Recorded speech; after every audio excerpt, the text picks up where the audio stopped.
distract me from the distance of the highway between us.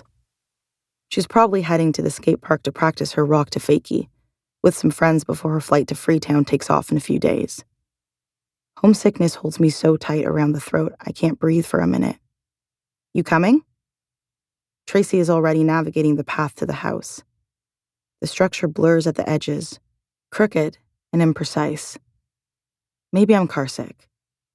Careful not to get any ticks. I shudder at the overgrown grass leading to the door, but grit my teeth and follow. The path often forgets its direction in the alternating weeds and dry patches that eventually take me to the entrance. As much as I try to avoid it, my calves bear the tickling of overgrowth. I ignore the urge to swat away potential bloodsuckers until I'm at the door. I can already feel lumps beginning to swell and simmer beneath my skin. Tracy points to the third step. It's sagging on the left side. Watch you don't step there. It's rotten. I'm careful to avoid it as I follow her onto the porch. Even here, in the questionable security of the porch's rotten overhang, the details of the house remain blurred against my memory of it. Me and my cousins played out here in the winter. One Christmas when the adults decided to have a reunion. We raced in circles around the house, climbing the railings of the wraparound veranda. Back then, trips out here were an adventure. We were so close to nature and spent summer weekends swimming in the clear waters of a nearby ravine, jumping onto springy beds of moss.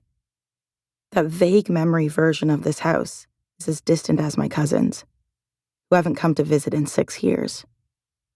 I wonder what it's like for Tracy to be back. Maybe she only sees what it could become when it's restored. I can't tell from her face, which is upturned, searching for the hidden key in the rafters. Aha! She says with glee. She tries to reach for it, but she's too short. Honey, I need your height. On tiptoes, I reach up into the cobwebbed rafters. The key is tired brass hardware store stock, mangled by years of over-twisting in sticky locks. I'm startled by its warmth in my hand, like someone else was recently holding it. I drop it, and it skitters to a stop just before it slips through the wide cracks of the soft porch wood. Holding it gingerly between my fingers, I drop it into Tracy's palm.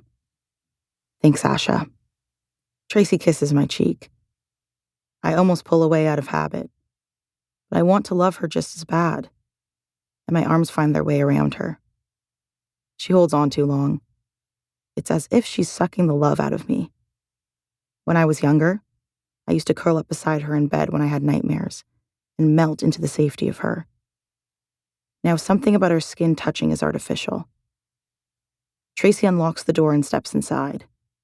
The smell of air that's been still too long curls out of the house like smoke.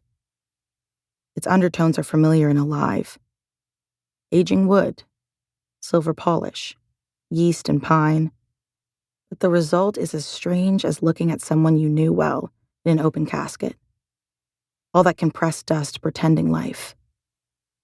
When I glance back at the car, all that falls outside the house's shadow is cut with the lowering sunlight, sharp as shards of glass. In the vestibule, Tracy swipes her hand over the wall until she finds the switch and dim yellow light flickers into the space. Mice probably chewed up all the wiring in here, she mutters as she unties her shoes and leaves them neatly next to an intimidating pile of Aggies' old ones. A rubber boot, a sneaker, a kitten heel she must not have worn since at least the early 2000s, and enormous steel-toed boots that look even older. From my quick glance over the pile, I can't even find matches for all of them. They're just collected there, junk removed of all function. Looking at them makes me intensely lonely. I hold up one of the steel-toed boots. These weren't Aggies, were they? Put those down. When I don't drop the shoe fast enough, Tracy pulls it from my hand and throws it back on the pile. I could have put it back myself. Tracy's wiping her hands off vigorously on her pants. In between wipes, she gives me a warning glance to correct my tone. Maybe she saw something on the boot.